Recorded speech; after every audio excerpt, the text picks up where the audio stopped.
Lemos de manhã o texto de Efésios, e eu queria desafiar você mais uma vez voltar nesse texto que lemos falando sobre a presença do Espírito Santo em nós. Efésios capítulo 5, 18 a 21, por favor, abra sua Bíblia aí, por gentileza. Efésios 5, 18 até o 21.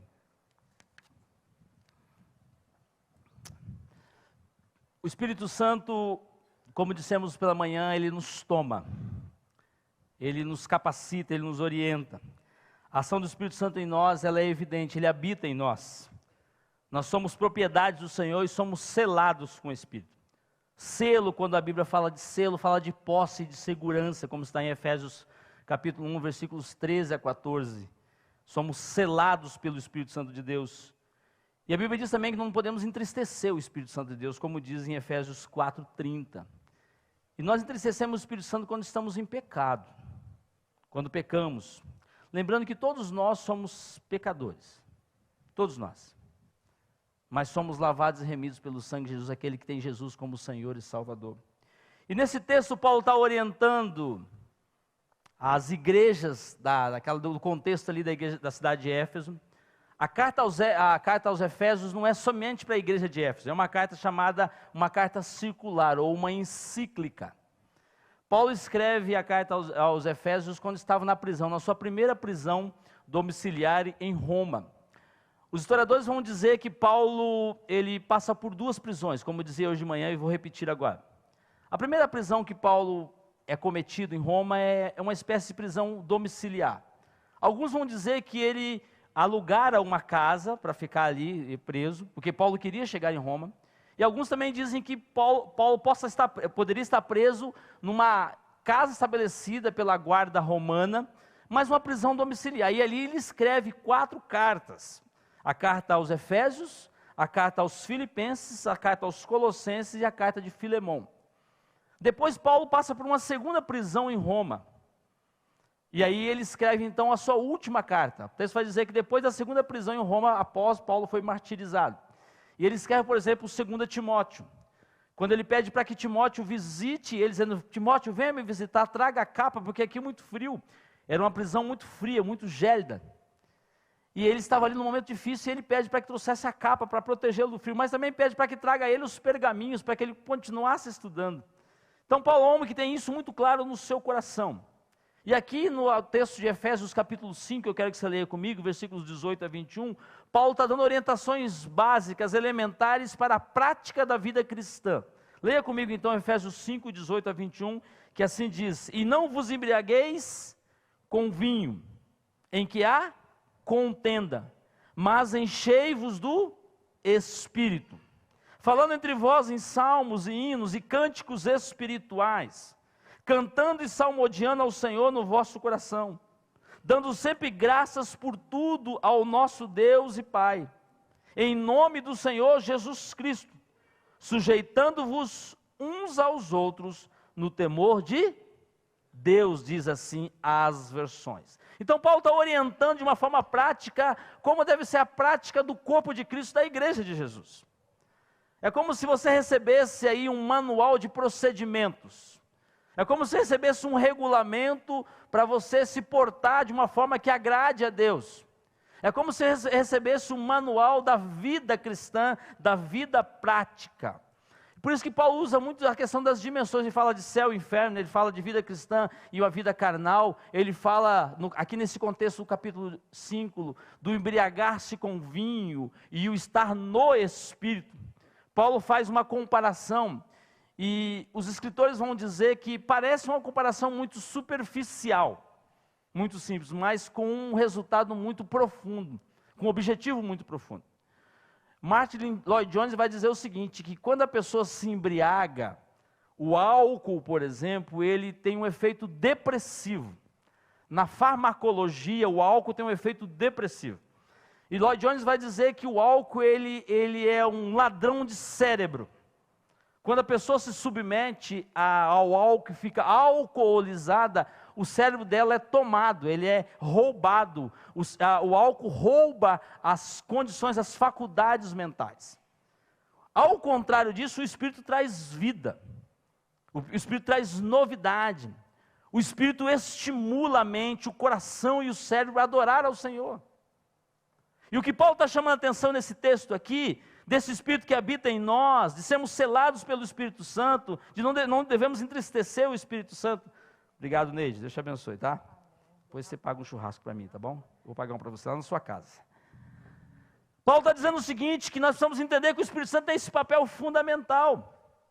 Quando eu e você aceitamos Jesus, nós recebemos o Espírito Santo. Então ele habita em nós. Ele nos ilumina, ele nos instrui.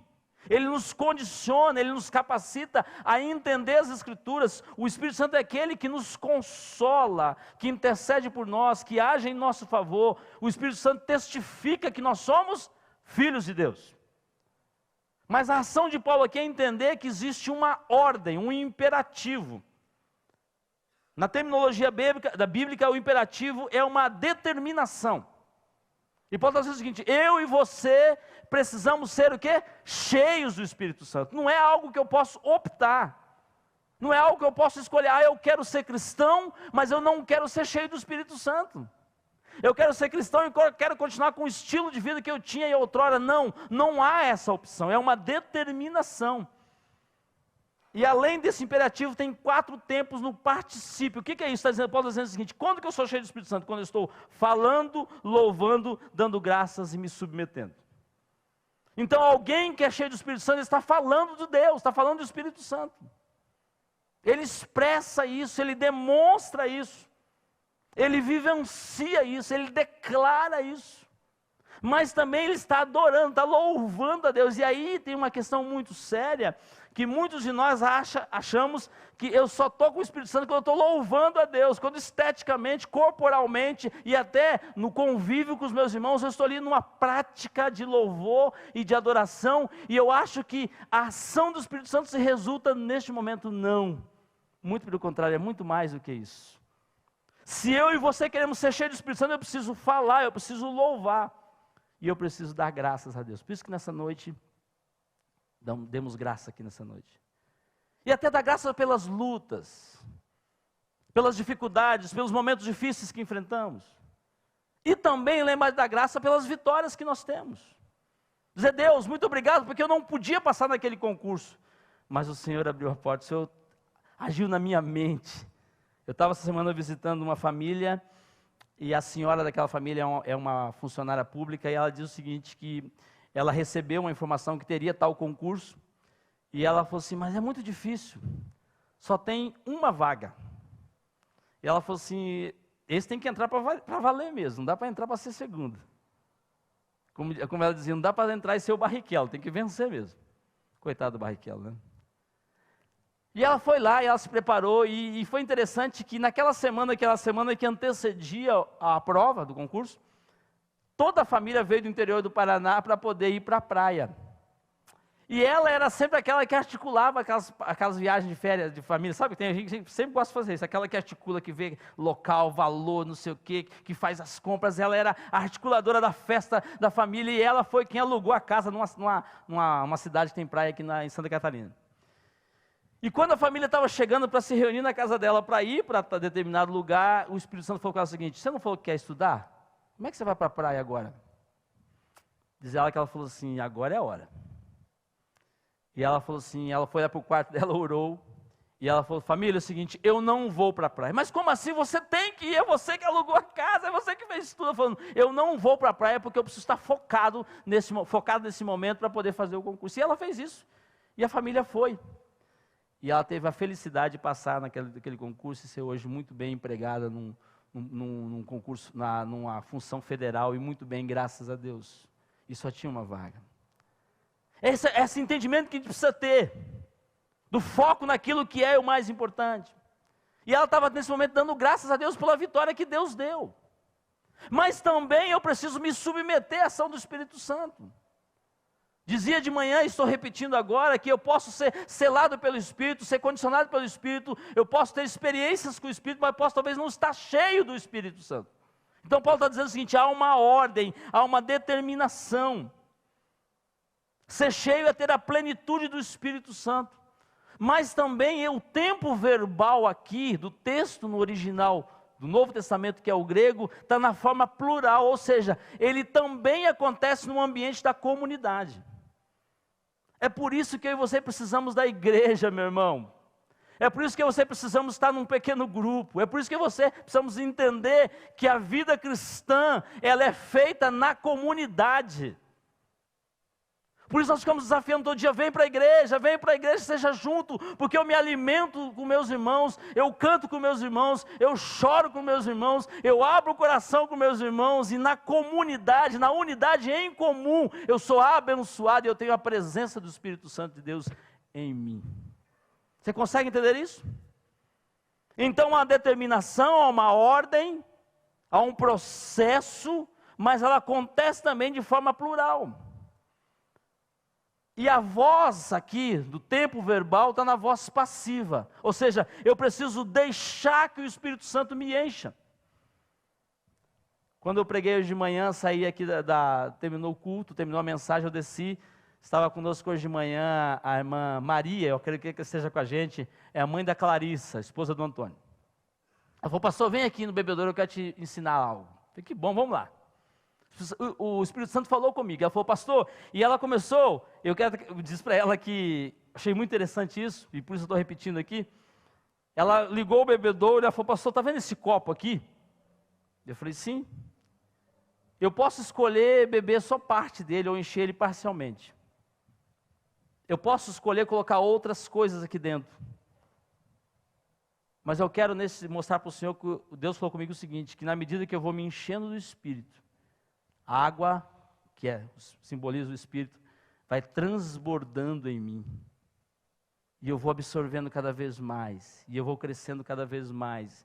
E eu vou me enchendo cada vez mais. E esta é a ação do Espírito Santo. Obrigado, irmã Maria, pela ilustração que você me falou nesta manhã. O que está dito aqui nesse texto é o entendimento de que eu não posso me encher sozinho, mas eu posso permitir que o Espírito Santo me encha. Esta é a ação do Espírito Santo. A ação geradora vem de Deus através do Espírito Santo. Mas o recipiente para encher sou eu. E a ideia também aqui é de algo que tem progressividade, ou seja, constantemente, dia após dia, eu vou permitindo que o Espírito Santo fale comigo, permitindo que ele vai me enchendo, vai tirando as impurezas e colocando aquilo que é puro, que é a presença dele, e eu continuo ficando cheio. Parece estranho no português isso, mas na linguagem original é isso mesmo. Eu continuo ficando cheio. Em nome de Jesus, o que Deus quer para mim e para você nessa noite é que nós sejamos totalmente absorvidos e cheios do Espírito Santo. E o meu e o seu coração precisa estar submetido à vontade dEle. O meu e o seu coração precisa entender que Deus soprou o Espírito em mim e eu tenho vida e vida abundante. A capacidade não é minha, o recurso não é meu, o talento não é meu, as condições não são minhas, mas o Espírito Santo usa a minha e a sua vida para a glória e honra do nome dEle. E a cada dia nós vamos sendo renovados pelo Senhor, abençoados pelo Senhor. Meu irmão, em nome de Jesus, o termômetro da vida cristã é um crescimento contínuo. É bem verdade, tem momentos difíceis sim. Momentos onde a gente tem dificuldades sim. Momento onde as situações batem na nossa porta e a gente fica meio que sem direção sim. Mas sobretudo o crescimento ele é contínuo, é um enchimento diário, é um processo de Deus, é um trabalhar de Deus. Alguém vai dizer que o Espírito ele nos enobrece, ele nos enleva e ele nos eleva. Você entende isso? A nobreza de Deus é dada a nós. E ele nos enobrece. Nós somos chamados de quê? De filhos de Deus. Você consegue entender isso? Você consegue compreender a grandeza da ação do Espírito Santo de Deus na sua vida? Então, meu irmão, em nome de Jesus, você não pode sair daqui nessa noite vazio do Espírito Santo. Pastor, mas a minha luta é muito grande. Sim, eu entendo isso. Talvez não entenda a dimensão da sua luta. Mas eu digo para você que na medida que você deixa que o Espírito Santo tome você, ele vai tirando as impurezas, ele vai retirando aquilo que te desagrada, que te traz tristeza, que te traz dor, que te traz amargura, Ele vai limpando você e vai colocando água pura, vai trazendo para você novidade de vida, vai te orientando, vai te capacitando, vai te abençoando a cada momento. Em nome de Jesus, permita que nessa noite você saia daqui cheio do Espírito Santo de Deus. E quando olhamos para esse texto, nós percebemos que ninguém enche ninguém. Eu não posso encher você, mas o Espírito Santo de Deus pode. E ninguém enche a si mesmo. Porque se fosse assim, a ação era minha. Se fosse assim, a capacidade era minha. Mas na medida que eu permito, que eu abro o coração e digo, Deus, está aqui a minha vida, está aqui todas as minhas emoções, está aqui todos os meus sentimentos, está aqui todas as minhas lutas, e aí, em nome de Jesus, faça aquilo que eu não sei como fazer, que eu não tenho repertório para fazer, mas eu creio que o Senhor pode fazer. É isso que Paulo está chamando a atenção. E Paulo chama a atenção de algumas características de alguém que é cheio do Espírito Santo. Eu preciso que você anote aí em algum lugar isso aí, no seu celular, no seu caderninho, em algum lugar. Professores estão ali de plantão já, né, Jaque? A Jaque está com a caneta na mão lá, ou o lápis. Quais são, então, as evidências de alguém que está cheio do Espírito Santo? Primeira delas, volte lá em Efésios 5:19. Efésios 5:19, a parte A diz o seguinte: falando entre vós com hinos e cânticos espirituais. A primeira evidência de alguém que é cheio do Espírito Santo é a comunhão. A comunhão com o Espírito, a comunhão com o Deus da palavra e com a palavra de Deus, a comunhão com a igreja de Jesus. Não dá para ser cristão e ter a presença do Espírito Santo se eu quero viver no isolamento. Aliás, essa palavra isolamento hoje já tem outro sentido, né? Já mudou o sentido da palavra isolamento. Interessante que eu vi uma cena muito marcante esses dias, de alguém que estava no isolamento, uma mãe, eu não vou citar o nome dela aqui, porque ela não me autorizou a dizer, e ela está com Covid, e a filhinha pequena e o esposo não. E ela mandou uma foto para mim, mostrando que a filhinha conversando com a mãe por debaixo da porta. Que cena, eu não sei como eu posso escrever essa cena. Parece linda porque a gente vê a ação da filha querendo falar com a mãe, mas ao mesmo tempo angustiante. Imagina a filha querendo falar com a mãe e não pode. E aquela criança muito pequenininha, com a cabeça ali de baixo, falou, mamãe, eu fico imaginando que ela estava querendo falar, mamãe, eu queria ver você. E a mamãe dizendo, eu não posso ver você, minha filha. Você imagina a angústia do coração de uma mãe como essa? Graças a Deus está saindo, já deve ter saído do processo de isolamento, e eu fiquei pensando, quando ela sair daquela porta, vai querer dar tanto abraço naquela criança e beijar e morder. Com cuidado, né? Não precisa morder muito. Sabe por quê? Porque o ser humano anela por comunhão. É necessário a comunhão, é fundamental. É isso que Paulo está chamando a atenção, dizendo o seguinte, meus queridos irmãos, nós fomos criados para viver juntos, não fomos criados para viver separados. E a igreja se evidencia como igreja de fato quando ela está junto, em comunhão. Família é família quando ele está junto. Isso é família. O problema é que nós distorcemos o valor da família. A gente acha que quanto mais a gente trabalha, mais a gente tem recursos para a família. E a gente percebe que quanto mais a gente trabalha, mais recursos a gente tem e mais dificuldade surge. Que coisa louca é essa? Sabe por quê? Porque nós precisamos de comunhão. Então, meu querido irmão, em nome de Jesus, se você quer ser cheio do Espírito Santo, vive em comunhão com os irmãos. E vive em comunhão com quem também não tem Jesus. E estou dizendo isso não para você fazer o que eles fazem e concordar e agir de tal forma, não, estou dizendo para você abençoar a vida deles. Paulo está chamando a atenção que eu não devo resmungar, eu não devo reclamar, eu não posso criar intrigas, é isso que está no contexto lá de Efésios. Eu não tenho que ser uma pessoa constantemente amargurada, não deve existir inveja no meu coração, ressentimento, porque nós somos criados para amar uns aos outros. A primeira evidência de alguém que é cheio do Espírito Santo é a comunhão consigo, com Deus, com a igreja, com os seus, com a família, com aqueles que estão ao seu redor. Quando eu estou cheio do Espírito Santo, eu recebo o remédio de Deus para combater a divisão. Deixa eu falar uma coisa para você que é marido, para você que é marido e que é pai.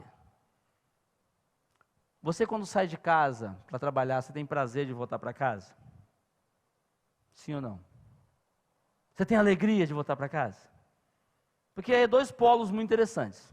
O primeiro, o desejo do marido entender que tudo que ele faz, tudo que ele trabalha é para a construção familiar, mas também pode ter do outro lado da moeda uma mulher que não o ajude. Ou até que tenta fazer a sua parte, mas também as situações às vezes criam dificuldades.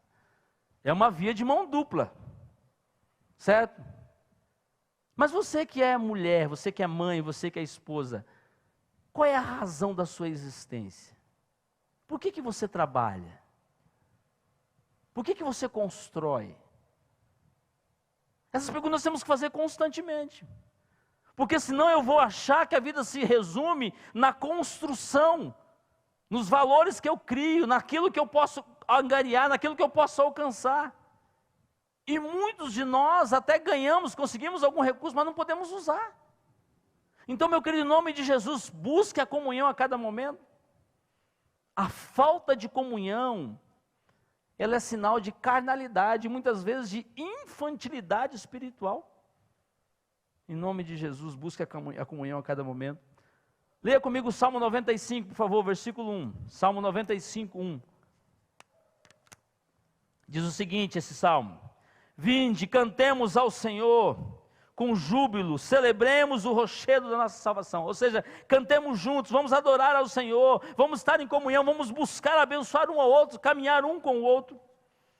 Mas além disso, ainda no versículo 19, nós vemos aqui a segunda evidência de alguém que é cheio do Espírito Santo. Diz o seguinte no versículo 19: entoando e louvando de coração o Senhor. Ou seja, a segunda evidência de alguém que é cheio do Espírito Santo é o desejo de adorar a Deus. O desejo de estar na presença do Senhor. O desejo de estar junto com o seu irmão. Uma adoração que não é fria, que não é meramente uma formalidade, que não é algo apagado, que é algo morto. A adoração é a expressão do coração. A alegria de poder cantar hinos ao Senhor, de estar na presença do Senhor, de colocar o joelho no chão, de clamar a Deus, de ouvir a palavra, de ser abençoado pela palavra, ser alimentado pela palavra, a adoração verdadeira. Aliás, a Bíblia diz que o Pai busca o quê? Os verdadeiros adoradores, que adorem Ele em espírito e em verdade. Esse é o princípio do Senhor. O Pai procura essas pessoas. Uma adoração que passa pela mente, sim, pela razão, mas também que passa pelo coração. Uma entrega ao Senhor. E eu não preciso de barulho para isso. Eu posso até ser mais alegre, mais contagiante, eu posso ser uma pessoa diferente.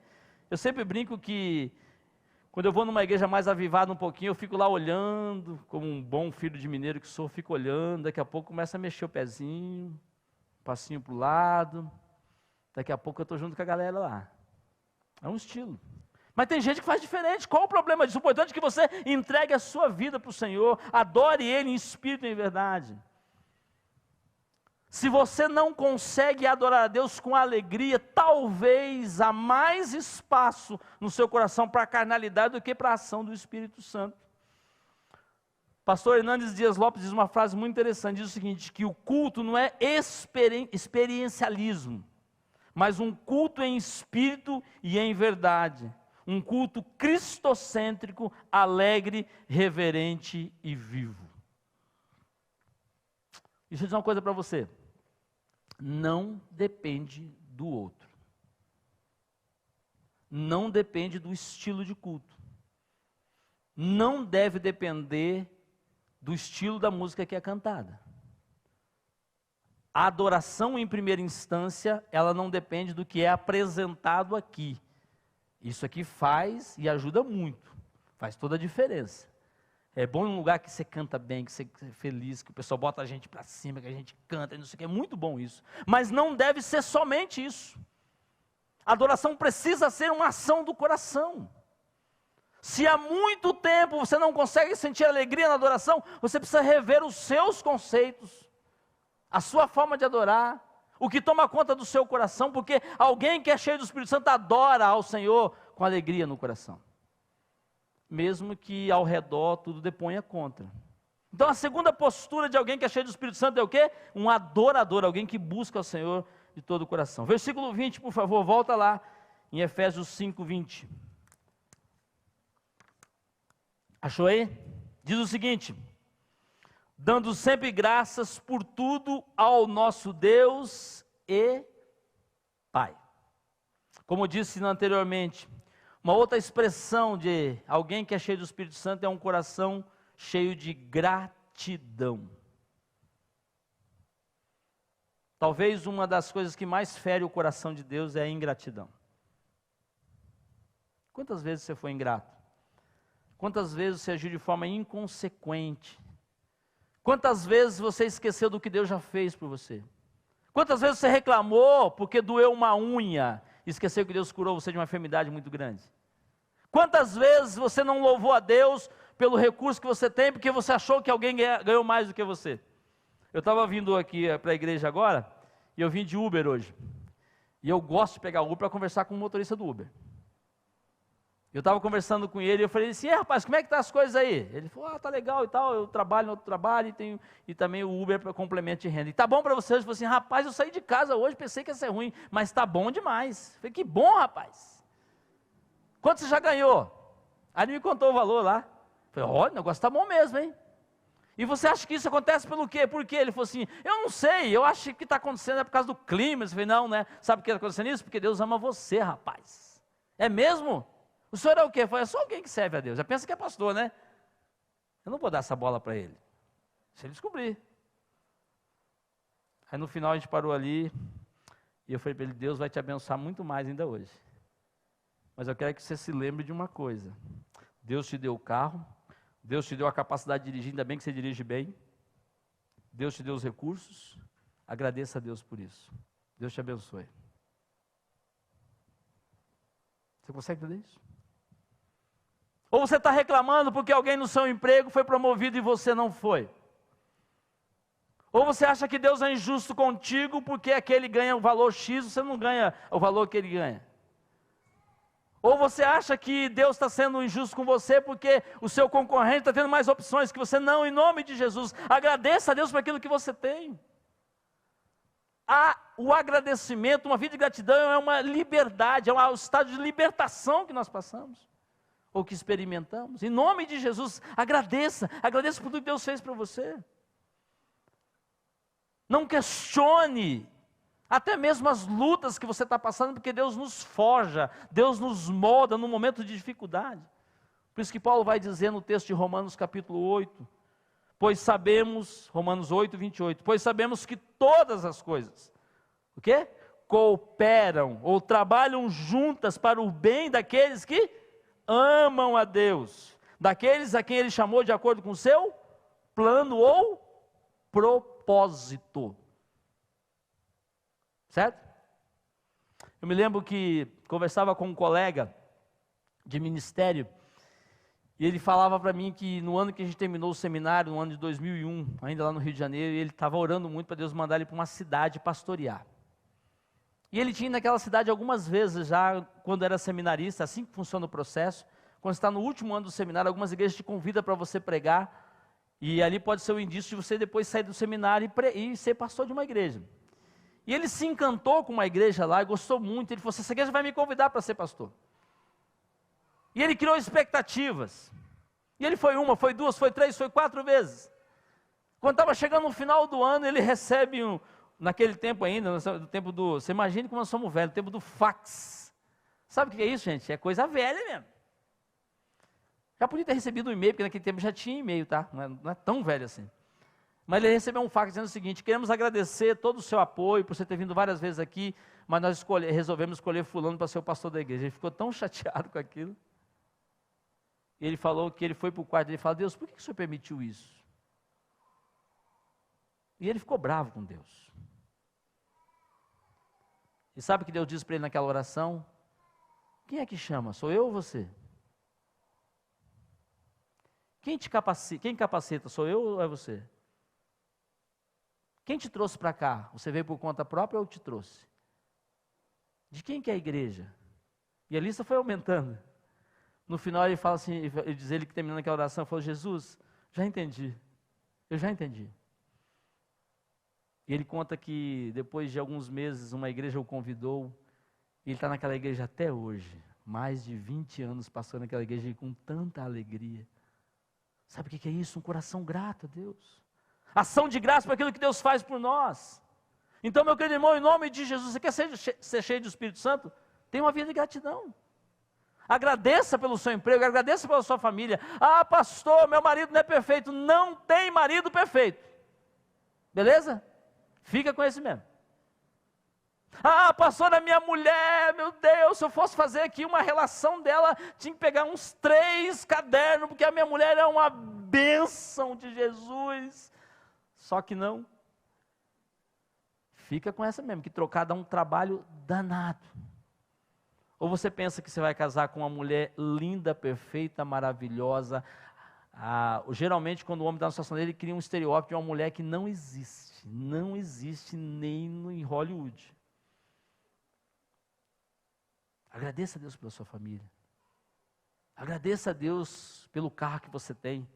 Ah, pastor, o meu sonho de consumo é um carro que custa tantos milhões de reais. Ora, se Deus quiser te dar, Ele dá. A gente lá em casa, há uns 2 anos, estabelecemos lá um sonho.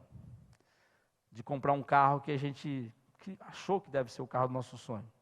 E essa semana eu passei na frente da concessionária. Falei, vou ter que continuar dormindo mais uns 3 anos. Está caro demais. Tem que continuar sonhando. Aí, quando eu passei em frente à concessionária, quando eu vi as cifras lá, eu falei, Jesus, se não for esse, dá um parecido. Porque está caro. Mas graças a Deus nós temos um outro carro, aleluia, por isso, meu irmão, em nome de Jesus, são questões básicas da vida cristã. E por último, nós vemos aqui no texto do capítulo 5 de Efésios, versículo 21, leia comigo, por favor, Efésios 5, 21. Se eu tenho que ter uma vida de gratidão, uma vida de adoração ao Senhor, uma vida de comunhão, eu também preciso ter uma vida de submissão. Efésios 5, 21 diz o seguinte, sujeitando-vos uns aos outros no temor de Cristo. Ou seja, a submissão é a atitude de um coração entregue ao Senhor.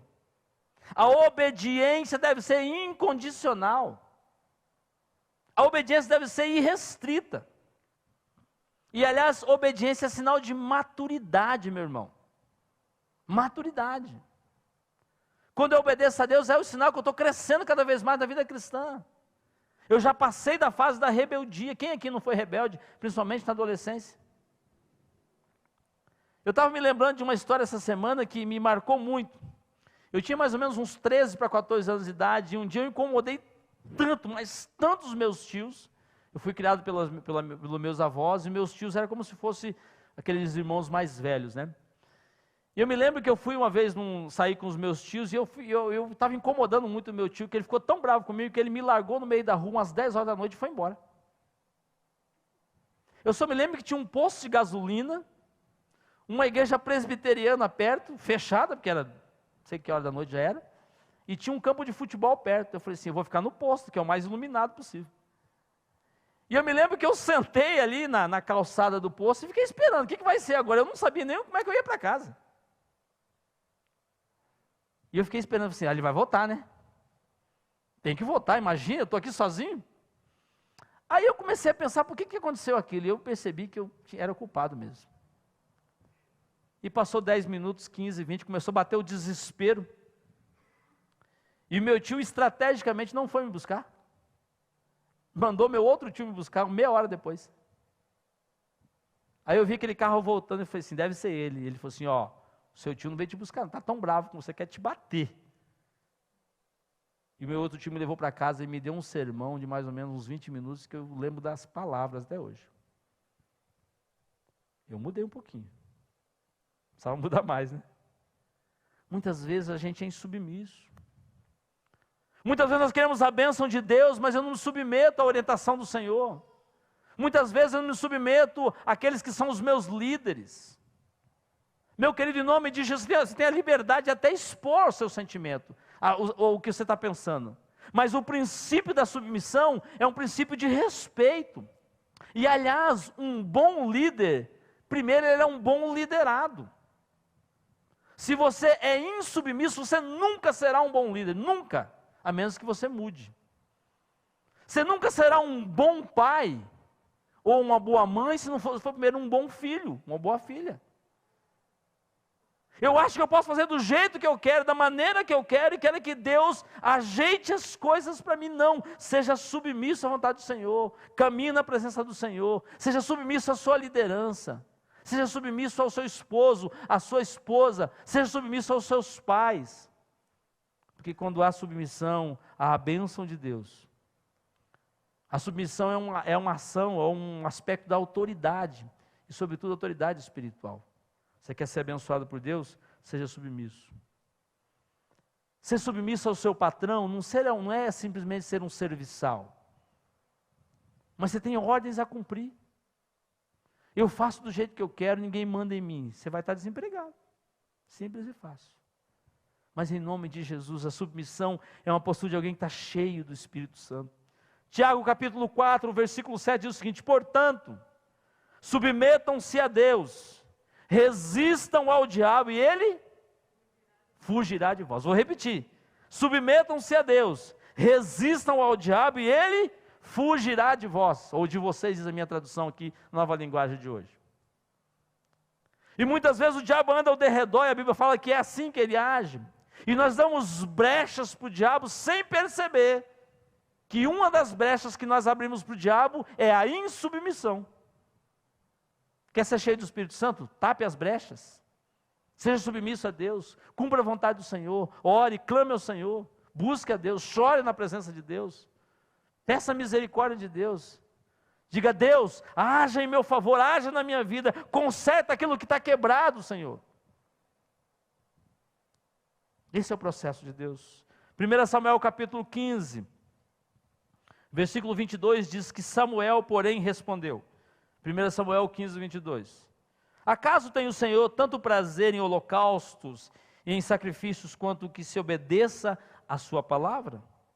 A obediência é melhor do que o sacrifício, e a submissão é melhor do que a gordura de carneiros. Pois a rebeldia é como o pecado de... Vou repetir, tá? Pois a rebeldia é como o pecado de feitiçaria. Está na Bíblia. 1 Samuel, capítulo 15, versículo 22. Leia, por favor, na sua casa, se você não conseguiu achar aí. Pois a rebeldia é como o pecado de feitiçaria, e a arrogância como o mal da idolatria. Por isso que Paulo vai dizer de novo, em Efésios 5, 21, sujeite-se uns aos outros por ou no temor a Cristo. Meu querido, não tem nada de miraculoso no processo. Aliás, é milagre porque é ação de Deus. Eu preciso adorar a Deus, eu preciso exaltar o nome do Senhor, eu preciso mostrar para mim quem Deus é de fato, eu preciso adorar a Deus, eu preciso estar em comunhão com a igreja, mas acima de todas as coisas eu preciso estar submisso à vontade de Deus. O exercício que eu e você temos nessa noite é refletirmos acerca da nossa postura diante do Senhor. Como é que eu tenho agido? Como é que está o meu e o seu coração? Será que se Deus fosse fazer aí um raio-x no meu e no seu coração, Ele diria o seguinte: ó, tem alguns detalhezinhos aí, é só tomar um antibiótico leve que vai melhorar. Ou tem que fazer aí quase que um transplante. O que Deus está chamando a minha e a sua atenção nessa noite, que alguém que é cheio do Espírito Santo é alguém que a cada dia busca mais e mais a Ele. E como um recipiente, como um copo que recebe a água, e a água da vida, a cada dia eu vou recebendo mais. E Ele vai renovando essa água a cada dia. Será que quando Deus olha para o seu coração, Ele vê louvor e gratidão a Ele, ou Ele vê um coração ferido, quebrado, machucado, mas que não quer mudar? Aliás, todo o processo de mudança começa primeiro em mim, primeiro em você. Todo o processo de mudança. Deixa eu dizer uma coisa para você. Você não tem condições, por melhor que você seja, de mudar o outro. Ok? Você não consegue mudar o outro. Por mais que você queira. Você não consegue mudar um coração. Por mais que você tenha recursos para isso. Quando nós atendemos alguém nos gabinetes aqui da igreja, quando aconselhamos alguém, a gente começa com a seguinte premissa: você que está conosco aqui nessa noite, você quer experimentar uma mudança? Sim, pastor, eu quero experimentar mudança na minha vida, no meu coração, no meu relacionamento, na minha vida com Deus, na minha relação com outras pessoas. Sim, quer? Eu quero. Você quer começar por você? Não, eu quero mudar o outro, então não tem jeito. A mudança num casamento não começa com seu marido ou com a sua esposa, começa primeiro com você.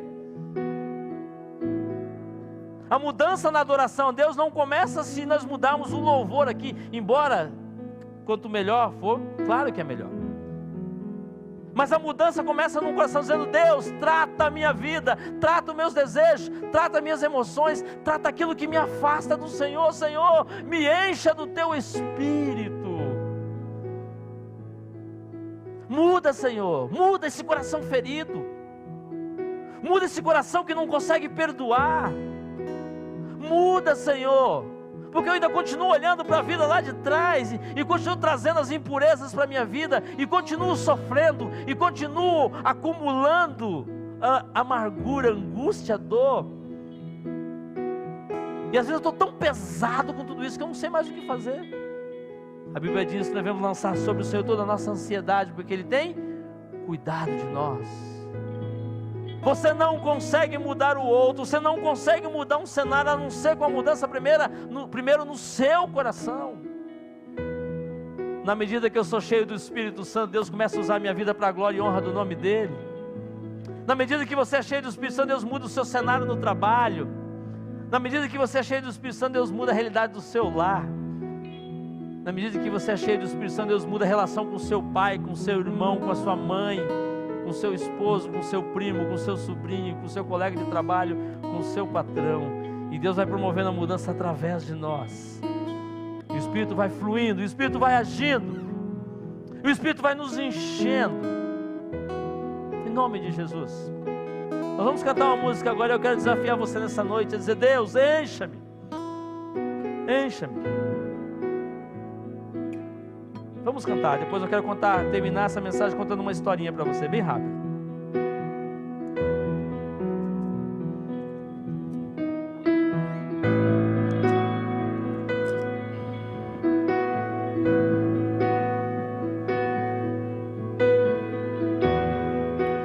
Não há nada igual, não há nada melhor a que se comparar.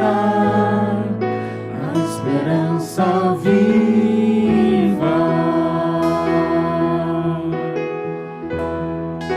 tua presença,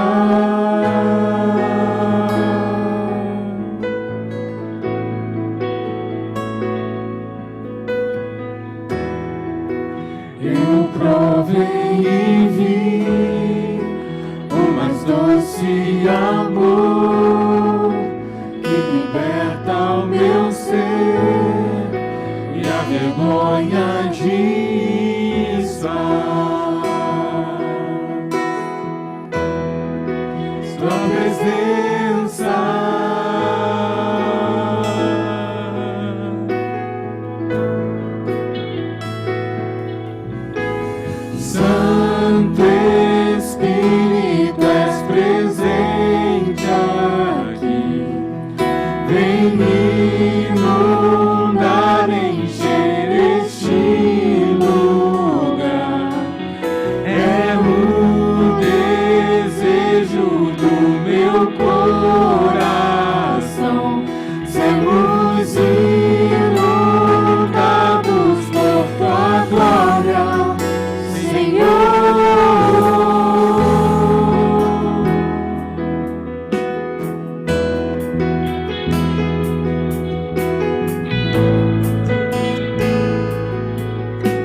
provar quão real é tua presença.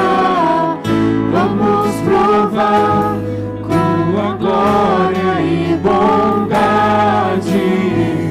Vamos provar quão real é tua presença. Vamos provar tua glória e bondade. Vamos provar quão real é tua presença. Vamos provar tua glória e bondade.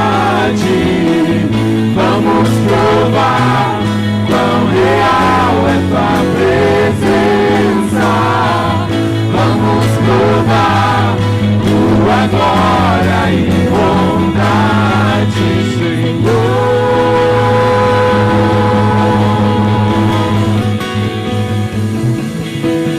Santo Espírito, és presente aqui.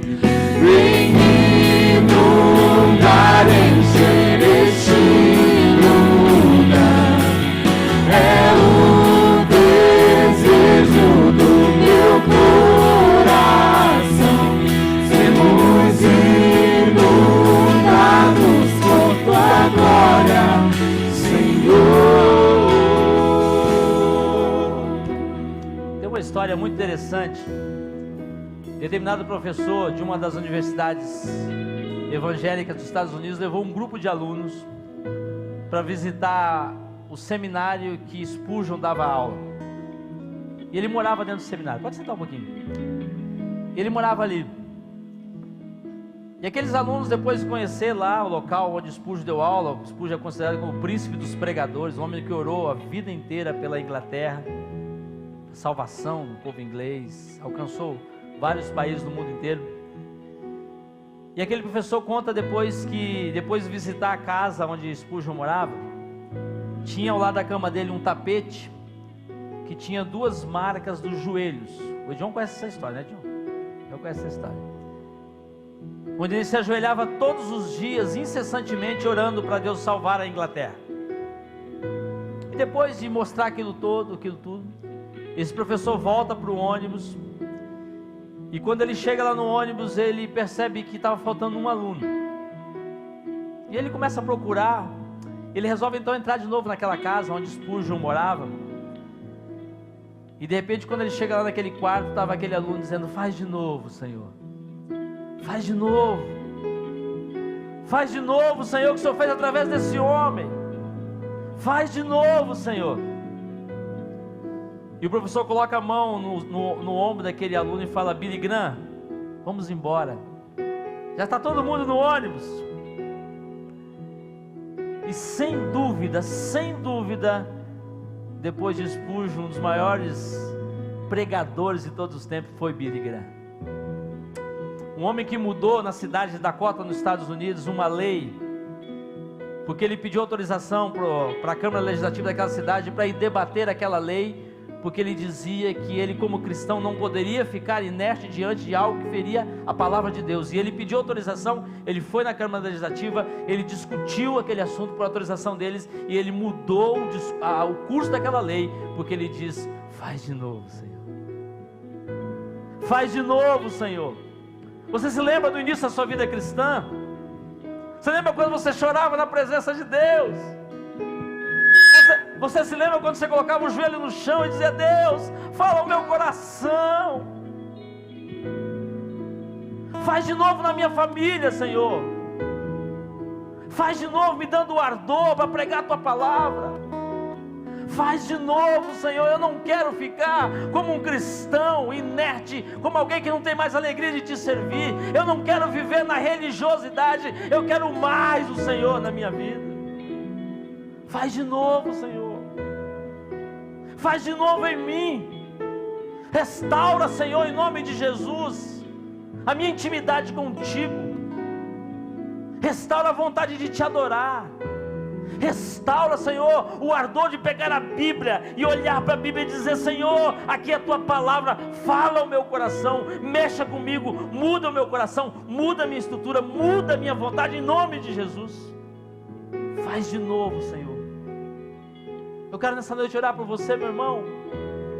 Você quer ser cheio do Espírito Santo? Você quer experimentar mais de Deus? Você quer sair da letargia da vida cristã, da frieza espiritual? Você quer isso para você em nome de Jesus? Eu vou descer para a gente orar mais uma vez aqui. Já fiz isso uma vez, hoje vou fazer de novo. Eu quero desafiar você a dizer: Deus, fala comigo, fala com o meu coração, fala com a minha vida, fala com os meus sentimentos, fala comigo, Senhor, em nome de Jesus. Eu queria desafiar você a dizer: Deus, está aqui todos os meus desejos, todas as minhas vontades. Às vezes eu venho para a igreja do Senhor e parece que nada muda no meu coração. Às vezes eu saio de casa dizendo: vou mais uma vez na igreja, mais uma vez cantar.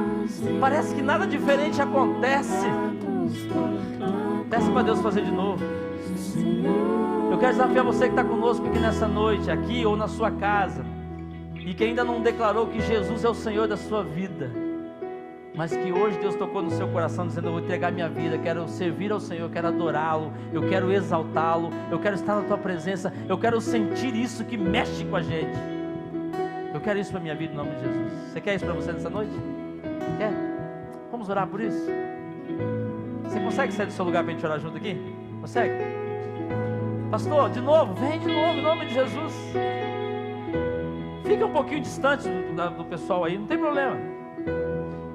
Diga: Deus, está aqui o meu coração, Senhor. Eu quero sair daqui nessa noite tão inundado pelo Teu Espírito, como se eu estivesse flutuando. Eu não estou dizendo aqui de algo místico, não. Eu estou falando aqui de algo com a razão, sim, mas sobretudo dizendo: Deus, está aqui tudo que eu tenho, todo o meu coração. Eu quero Te agradecer, eu quero ter uma vida de gratidão ao Senhor, eu quero ser submisso à Tua vontade, eu quero que o Senhor me encha em nome de Jesus. Você crê nisso? Nessa noite, você que está na sua casa, você quer entregar o seu coração para Jesus?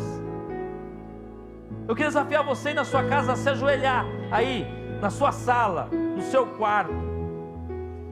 Talvez você esteja no seu emprego e ouvindo essa mensagem. Separa um cantinho aí para você e fale com Deus. Fale com Deus. Permita que Ele te encha como um copo, e que esse copo transborde a cada dia mais. Permita que Ele renove tudo o que está acontecendo com você. Permita, creia em nome de Jesus, creia em nome de Jesus, creia que Ele pode fazer por você mais do que você possa pedir ou pensar. Eu vou me ajoelhar aqui. Se você puder se ajoelhar também, se ajoelhe. Se não, não tem problema, pode permanecer em pé.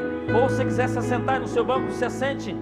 Mas em nome de Jesus, com um ato de reverência ao Senhor, dizendo: Deus, eu entrego a minha vida espiritual, a minha vida cristã, a minha vida diária na Tua presença, em nome de Jesus. Oh Pai, nós reconhecemos, Senhor, a Tua grandeza. Nós reconhecemos, Senhor, que o Senhor pode fazer de novo. O Senhor pode renovar a nossa alegria. O Senhor pode renovar o nosso entusiasmo para Te servir. O Senhor pode restaurar qualquer coisa. Um coração ferido.